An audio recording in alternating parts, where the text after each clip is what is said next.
আজ মোটরসাইকেল নিয়ে বেরিয়েছি ভ্রমণের উদ্দেশ্যে। বেতুয়া থেকে সামরাজ যাচ্ছি, আর বেতুয়া মেরিন ড্রাইভ হয়ে যাব আমরা। হ্যালো বন্ধুরা, কি অবস্থা সবার? আশা করি সকলেই ভালো আছো। আমি প্রিন্স বাহার চৌধুরী আছি তোমাদের সাথে, আর আমার সাথে রয়েছে আজকের ভ্রমণ সঙ্গী আমার প্রিয় বন্ধু আবির। সে বাইক রাইড করতেছে। মেরিন ড্রাইভ মানেই যেন অপূর্ব সৌন্দর্যের এক আলাদা জগৎ। চারপাশে নদীর হাওয়া, সবুজ প্রকৃতির দৃশ্য আর বিস্তীর্ণ আকাশ, সব মিলিয়ে বলতে গেলে এই রাস্তা ধরে চললে মন ভরে যাবে নিশ্চিতভাবে। বিশেষ করে যারা বাইক রাইড ভালোবাসেন তাদের জন্য এটি হবে অনন্য এক অভিজ্ঞতা।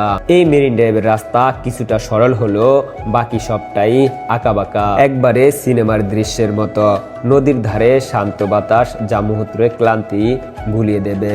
দুপাশে প্রকৃতির সৌন্দর্য, গ্রামীণ পরিবেশ। এই জায়গাটি ছবি তোলার জন্য অসাধারণ স্পট, যা আপনার ভ্রমণকে আরো স্মরণীয় করে তুলবে। বাতাসের ঝাপটা, সূর্যের আলো আর নীল আকাশ যেন একসাথে আপনাকে জড়িয়ে ধরে।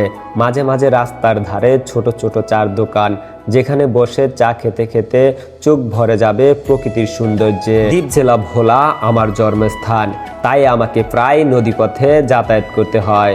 ভোলা যেহেতু একটি বিচ্ছিন্ন দ্বীপ জেলা, চারদিকে বিস্তীর্ণ নদী দ্বারা বেষ্টিত, তাই এখানকার মানুষের একমাত্র ভরসা হলো নৌপথ। অন্য কোনো জেলার সাথে সরাসরি সড়ক যোগাযোগ নেই। আপনি যদি কখনো দ্বীপ জেলা ভোলায় আসতে চান, তাহলে আপনাকে একমাত্র নৌপথেই আসতে হবে। এছাড়া ভোলায় যাতায়াতের জন্য অন্য কোনো মাধ্যম নেই। তাই আমি বলবো, যদি কখনো ভোলায় আসেন তাহলে একবার হলেও বেতুয়া টু সামরাজ মেরিন ড্রাইভটি ঘুরে আসবেন। আমাদের এই দ্বীপ জেলা চারদিকে অপূর্ব সৌন্দর্যে ঘেরা।